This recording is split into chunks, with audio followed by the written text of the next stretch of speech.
April 1945, Bavaria, Germany. Patton was overseeing the formal surrender of an entire German division, 4,000 soldiers, standing in formation, in a field outside Munich, weapons on the ground in front of them, documents being processed, names being recorded. It was organized, quiet, efficient. The kind of surrender that happened dozens of times a day in those final weeks of the war, routine.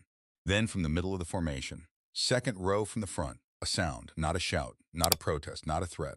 Crying, a single soldier standing at attention, like everyone else, but crying visibly, uncontrollably, his entire body shaking with it. The soldiers around him stared straight ahead, as if they hadn't heard, as if pretending it wasn't happening was the only thing they could do. The American officers looked at each other. The processing officer looked at Patton. Patton had already seen it. He was standing 20 feet away. He looked at the soldier. Then he did something that nobody in that field expected. He started walking toward him, alone. His staff watched. His officers watched. 4,000 German soldiers watched, and nobody said a word. Subscribe before we continue. We tell the stories nobody else tells. To understand why that soldier was crying, you need to understand who he was. His name was Klaus Werner, 17 years old.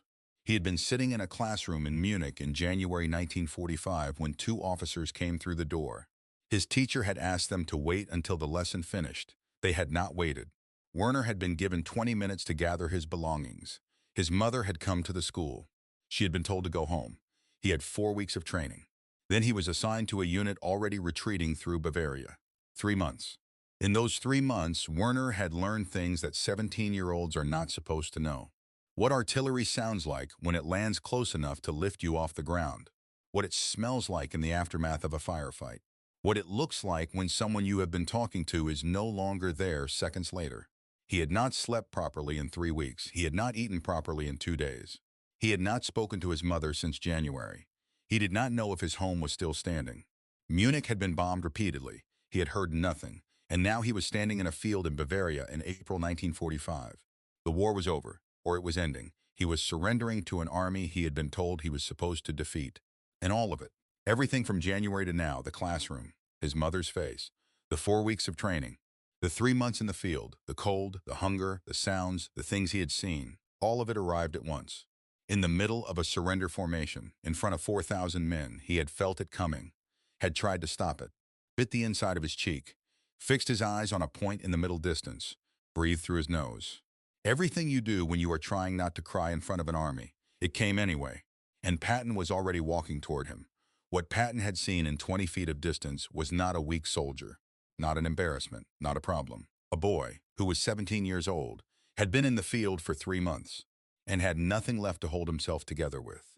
Patton had commanded soldiers for 30 years. He knew the difference between a man who breaks and a man who has simply been given more than anyone should have to carry. He walked toward Werner without hesitation. What happened when Patton reached the crying soldier was watched by 4,000 men.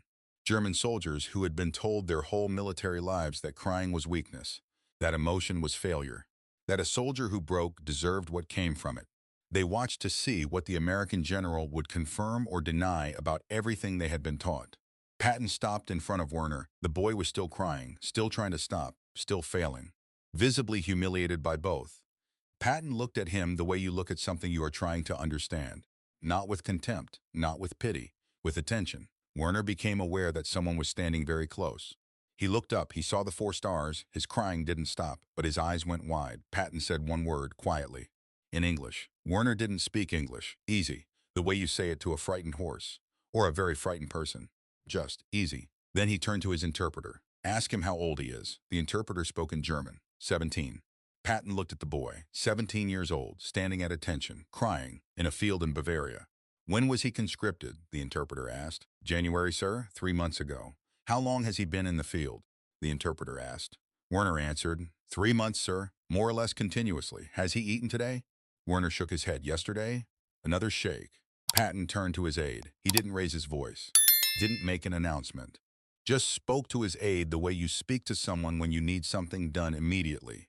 Get this soldier food and water, right now. His aide was already moving. Then Patton turned back to Werner. He did something then that nobody on his staff had ever seen him do with a German prisoner. He put his hand briefly on Werner's shoulder, not gently exactly, not sentimentally, The way you put your hand on someone's shoulder when you want them to know you see them standing there. I see you. You exist. This is real. Then through the interpreter, you're done fighting. That's finished. You're going to eat something. And then you're going to be processed with the others. And eventually, you're going home. Werner was still crying, but differently. The desperate shaking had changed into something quieter. Something that was still grief but had somewhere to go now. He managed to say something. The interpreter translated. He says he doesn't know why he's crying, sir. Patton looked at the boy. I do. He said it simply, without explanation, without elaboration. Then he turned to his processing officer. Continue, he walked back to his position. The ceremony resumed. Werner was led to the side, American aide, 23 years old, from a small town in Ohio. Name of Private Thomas Garrett. He sat next to Werner on the ground while 4,000 men were processed around them. He didn't speak German. Werner didn't speak English. Garrett gave him the food and the water, and then just sat there, not performing helpfulness, not trying to communicate, just present. The way you sit with someone when there's nothing to say and being there is the thing. Werner ate. He was so hungry that even in the middle of everything he was feeling, his body demanded the food, and he gave it to it. When he finished, Garrett stood up. Werner looked at him. Garrett didn't know what to say, so he just nodded. I see you. You exist. This happened. Werner nodded back. They never saw each other again. That evening, Patton's aide asked him about it quietly. Sir, the boy this afternoon. Patton was reviewing maps. What about him? Why did you stop? Patton didn't look up, because he was 17, and he'd been in the field for 3 months, and he hadn't eaten in 2 days. He turned a page on the map. Any soldier who goes through that without breaking eventually isn't human. He just chose the wrong moment to be human, or the right moment, depending on how you look at it. His aide waited. Patton kept looking at the map. Those 4,000 men in that formation. How many of them do you think felt the same way and held it together? His aide said, all of them, sir, probably. Patton nodded. And they watched what we did when the one who couldn't hold it together. He paused. That matters. He didn't say anything else. His aide wrote about it in a letter home that night. He wrote, I have watched Patton for 8 months. I have seen him furious. I have seen him commanding. I have seen him driving men harder than they thought they could go. Today I saw something different. He walked across a field to a crying soldier, got him food, put his hand on his shoulder, then went back to work. Like it was the obvious thing. Like there was no other option. I've been thinking about it all evening. Maybe that's what command is. Not just the battles, but knowing when someone has been given more than they can carry, and doing something about it. Klaus Werner was processed and transferred to a prisoner of war camp where he was held for 4 months. Released in August 1945. He went back to Munich, found his home partially standing, his mother alive.